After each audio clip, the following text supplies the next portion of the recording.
कटक जिलार सालेपुर अंचल में सप्तम श्रेणीर छात्री को सदाचरण कर शिक्षक भिड़े शोते खटरे गीत शुणाउछंती। एही खबरटी पिलाटी घरे जणाइथिले। पिलार अभिभावक जानिबा परे संपर्क में विद्यालयर समस्त अभिभावक और परिचालना कमिटी को जणाइथिले। विद्यालयर प्रधान शिक्षक अभिभावक और सालेपुर थाना अधिकारी उपस्थिति रे अभियुक्त शिक्षक निजर भूल को सर्वसम्मुख में स्वीकार करथिले। यापर विद्यालयर प्रधान शिक्षक लिखित भाव में ए संपर्क में मंडल शिक्षा अधिकारी अवगत कराई। तेबे ए संपर्क में सालेपुर शिक्षा अधिकारी कि प्रकार पदक्षेप नेउछंती ताहा देखिबाकु मिलिबो।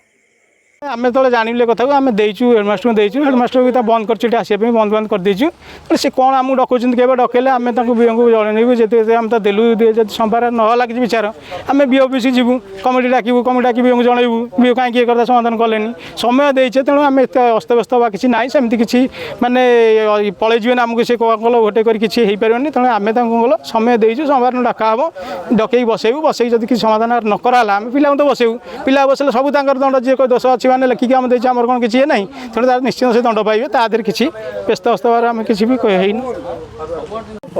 मो ना आशीष कुमार सिंह। आज्ञा आज कौन विद्यालय होता कहीं अभियोग कले? विद्यालय मोर झील आसिक झीआरी पढ़ुं गोटे सप्तम क्लास पढ़ुं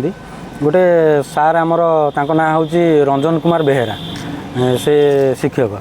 सी माने छुआ को बैट टच कर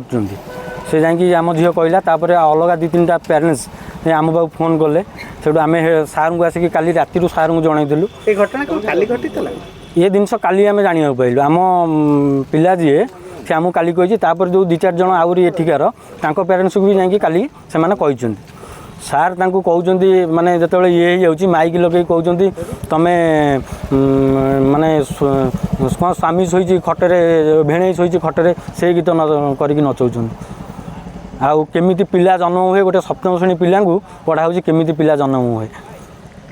झील झील संपर्क रखिले कौन हुए ए विषय में कहूँ से छुआ जाकि आमको कहले आम कहला आम सब पेरेन्ट्स सब मिसिकी आम आसिक सार को जे हेड टीचर अच्छा बनरा हाईस्कल लिखित आकार जनइलु सार कहले यापर तुरंत एक्शन निहब आ सोमवार जाके आम टाइम नहीं आम भी हाँ सोमवार जाके आम टाइम नहीं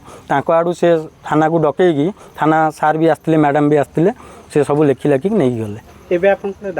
दाबी से सार आमर एठू जावा दरकार कहीं आमर बनरा स्कूल आसिक माने ये जिनस आम पाठ पढ़ी जाइचु ये जिनस आम भविष्य माने अतीत केबे भी घटनी आम चाहूँ कि भविष्य भी केबे न आम ये जिनस हो बुझीपार।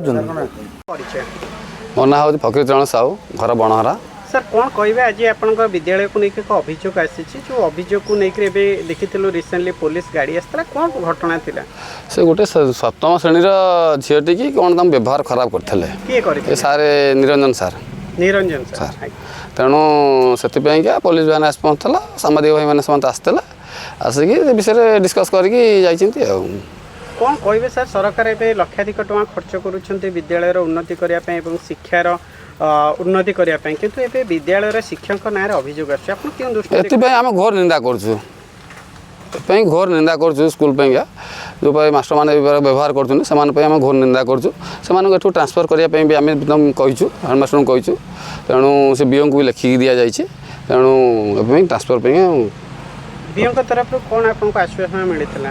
बीओ तो एपर्त आसी ना एत बड़ा केसटा होगा बीओ एपर्त फिल्ड ऊपर आसिले आपण मैंने समस्त शुणिकी आसिले एत बाट कि बीओ सार आसी एपर्त आसना किए कर आम भी जापारू मैंने आम स्कूल को बदनाम करने गोटे मैंने मुझे भावी गोटे षड्यंत्र बोधे आम खराब दृष्टि देखु आम निंदा कर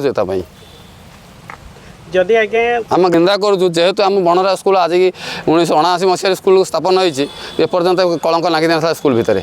कि आज ये स्कूल कलंक लगी तेणु से बीओ सार ये आसी पहुँचा कथा कि बीओ सार एपर्तंत देखा दर्शन ना गादी उपर से बस हो हा चली आश्वासना देती कौन से हेडमास्टर गले जे बीओ सार डकई बीओ सार कौन लिखिंग फाइनाल कौन करेंगे न्याय न मिले स्कूल आम बाध्य बंद करूँ आ कौन करूँ आग आम बदनाम कर छुआ के गार्डियन छाड़े छुआ को कारण बनहरा साईगोड़ा मनोहरपुर पिकल मौजाटा बेसकर स्कूल बनहरा स्कूल गोटे हाई स्कूल हो बनहरा जे कि एमती केबे भी है नसला कि ପୂର୍ବରୁ ଏମିତି କେବେ ବି ଆମ ସ୍କୁଲ ବଦନାମ ହେଇନଥିଲା ସେଇଟା ହିଁ ଏଇଠି ପାଠ ପଢ଼ିକି ଆମେ ଇଏ ହେଇକି ଯାଇଛୁ। ମୁଁ ରଞ୍ଜନ ମୋହନ ବେହେରା, ମୁଁ ସାଇନ୍ସ ପଢ଼ଉଛି। ଗୋଟେ ଥିଲା ଆମର ସବଜେକ୍ଟରେ ପିଲାଙ୍କର ଯେଉଁ ମଣିଷଙ୍କର ବଡି ପାର୍ଟ ଉପରେ କେମିତି କ'ଣ ଖାଦ୍ୟ କାହାକୁ କୁହନ୍ତି, ଖାଦ୍ୟ କେମିତି ହଜମ ହୁଏ, ଲୋକଙ୍କର ବଡି ପାର୍ଟର କ'ଣ ସବୁ ଅଛି। ତାଙ୍କର ଅଛି କ୍ଷୁଦ୍ରାନ୍ତ ଅଛି, ମଳ କୋଷ୍ଠକ ଅଛି, ମଳ ଇଏ ଅଛି।